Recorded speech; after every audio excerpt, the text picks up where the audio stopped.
मैं साहू साहब आपके पास आ जाऊं। हालांकि सिद्धार्थ जी, ये काम प्रधानमंत्री जी बंगाल में भी खूब करते हैं। वो ममता दीदी के तृणमूल कांग्रेस के वोट कैसे बढ़े इसकी जुगत में रहते हैं। इलेक्शन से 2-4 महीना पहले वो बिल्कुल फास्ट फॉरवर्ड आ जाते हैं।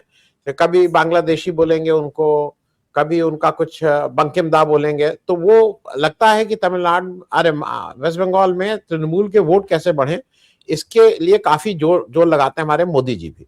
मैं साहू साहब जरा आपसे इसकी जो दो चीजें हैं, एक तो है जो कॉन्स्टिट्यूशन में लिखा है और एक जो है जो प्रोसीजर से चल रहा है, परंपराओं से चल रहा है। ये जो मामला बार बार हो गया है कि तमिलनाडु में, ये भी याद रखने की बात है क्योंकि आप उस जगह बैठे रहे हैं, आपने बहुत पास से देखा है कि जब तमिलनाडु के रवि साहब का एक मामला उठा और सुप्रीम कोर्ट में आया और सुप्रीम कोर्ट ने एक एक ये दिया कि भाई आप बिल अंत एन नंबर ऑफ टाइम तक, इन्फिनिटी तक नहीं रख सकते हो, आपको एक समय सीमा होगी, उससे बांधा। फिर प्रेसिडेंट उसमें बीच में कूद गई, उन्होंने फिर उसमें एक रेफरेंस के लिए, प्रेसिडेंट रेफरेंस के लिए सुप्रीम कोर्ट भेजा और फिर वो ऑर्डर को पलटा गया कि नहीं नहीं, कोई समय सीमा नहीं है, जैसे आप चाहिए तब रखे रहिए। वो एक एम्बिग्यूटी, वो सारे ऑर्डर को वो खराब किया गया। ऐसे में मैं आपसे जरा समझना चाह रहा हूं कि ये संसदीय परंपरा जो है और जो जो पोजीशन है संविधान की, वो क्या कहती है? ये गवर्नर को वो पढ़ना है, मैंडेटरी है, नहीं पढ़ना है, अपने हिसाब से चेंज करना है, और विधानसभा के अंदर जो अपनी मर्जी से के हिसाब से कुछ कुछ भाषण दे देना है? मैं जरा इसमें आपसे समझना चाह रहा हूँ, S N Sahu thank sir. You. Actually देखिए, मेरा जो समझ है या संविधान का जो प्रावधान है, संविधान में तो पूरा क्लियरली तो नहीं लिखा है, बट एड्रेस करेंगे असेंबली सेशन को in the beginning of the budget session या जो भी है। सो देखिए, मैं जब राष्ट्रपति भवन में I was working with president के आर नारायणन, द स्पीचेस, जो स्पीचेस आता था प्राइम मिनिस्टर ऑफिस से for the president to address the budget session of the parliament, first budget session, the budget session of the parliament, first session of the parliament after the general elections. तो उसमें mister Narayanan खुद change करते थे बहुत सारे paragraph. Okay, सो वो changes जो है, वो चेंजेस फिर कैबिनेट के पास जाता था, प्राइम मिनिस्टर ऑफिस के पास भेजते थे जो अल्टर हुआ है वो टेक्स्ट में, and cabinet used to approve them. इसके बाद मिस्टर नारायणन का जो चेंजेस अगर कैबिनेट जो जब भी करता था तो पूरा टेक्स्ट को mister Narayanan used to read out. Okay, now एक बार ऐसे हुआ। सो एक्चुअली प्रेसिडेंट या गवर्नर, ये दो ऑफिस है, जो भी प्रेसिडेंट बनते हैं, जो भी गवर्नर बनते हैं, उनका ओथ जो है, oath is to preserve, protect and defend the constitution. This is the only office that is presidents of राष्ट्रपति of भारत के राष्ट्रपति या president of India, governor of states, उनका ओथ जो है to preserve, protect and defend the constitution. Okay, so ये जो statement उनको जो पढ़ना है, स्पीच को पढ़ना है असेंबली में या पार्लियामेंट में, in case of governor it is in case of states is governor who will read out the text of the speech, और प्रेसिडेंट पार्लियामेंट में पढ़ेंगे। उन्होंने कभी ये टेक्स्ट के बाहर नहीं जा सकते, बिकॉज ये टेक्स्ट राष्ट्रपति भवन में बना नहीं, ये चीफ मिनिस्टर ऑफिस में बना है in case of states, prime minister office में बना है in case of parliament. Okay, so they do not have any option, उनके पास कोई ऑप्शन नहीं है उसको पढ़ने के अलावा, और कोई ऑप्शन नहीं है। So this is one point, see president का जो ऑफिस है या गवर्नर का ऑफिस है, और उनका जो दायित्व है as per oath to preserve, protecting, defend the constitution, अगर वो टेक्स्ट नहीं पढ़ते जिसका मतलब है कि संविधान के खिलाफ जाते हैं ये। So he himself, Mr. Ravi is violating the constitution himself.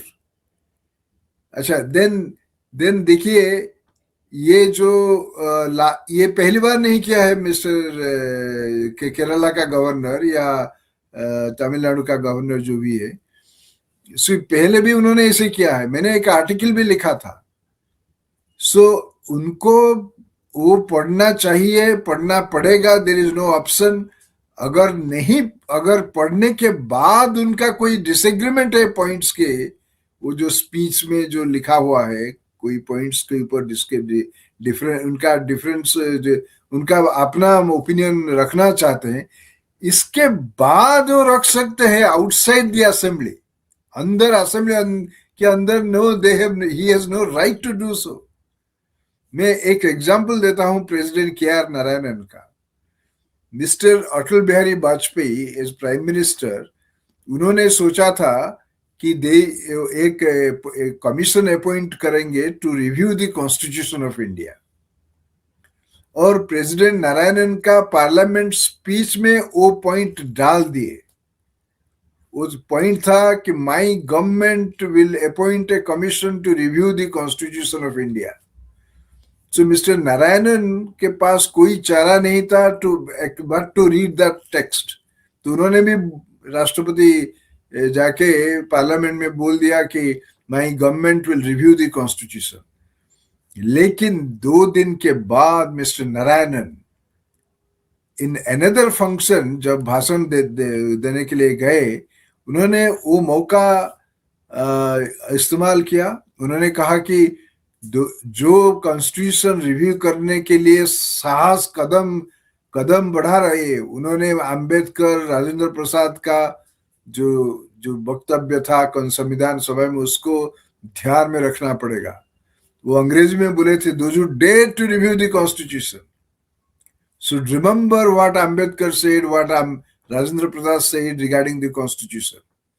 So finally, Mr. Narayanan departed from what he had said in the parliament, because that was the text of the government of India, not the text prepared by Rashtrapati Bhavan. So similarly, here in this case, अगर उनको कुछ differences को express करना था, तो और एक programme में करते स्टेट में। Hello, so therefore mister Ravi या केरला का गवर्नर जो है, राजेंद्र या somebody who is there, he has certainly violated the oath he has taken to preserve, protect and defend the constitution, and he himself has violated the constitution.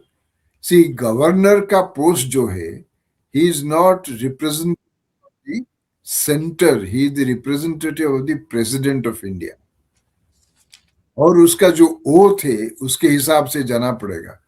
So clearly अभी जो मोदी सरकार बोल रहे हैं ना कि हम तो संविधान को प्रोटेक्ट करते हैं, संविधान को बचाते हैं, संविधान को बचाएंगे।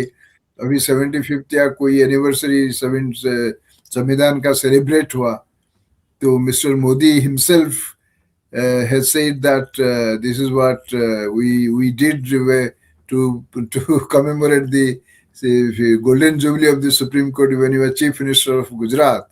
Now here, in my opinion, the President of India, Draupadi Murmu, should intervene and send a message to the President, Governor of Tamil Nadu, Governor of Kerala, that they must follow the Constitution. What they have done is not in tune with the Constitution of India.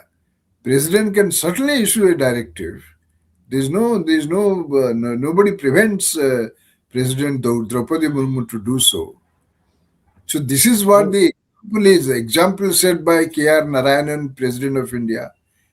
And now the governors must follow that. And plus they should read Sarkaria Commission report. Sarkaria Commission report में clearly लिखा है कि they are there to function as per the Constitution of India. They are not there as representative of the government of India. They are there they have taken the oath to preserve, protect and defend the Constitution. So what are they doing there? So this is what it needs to be ji stated.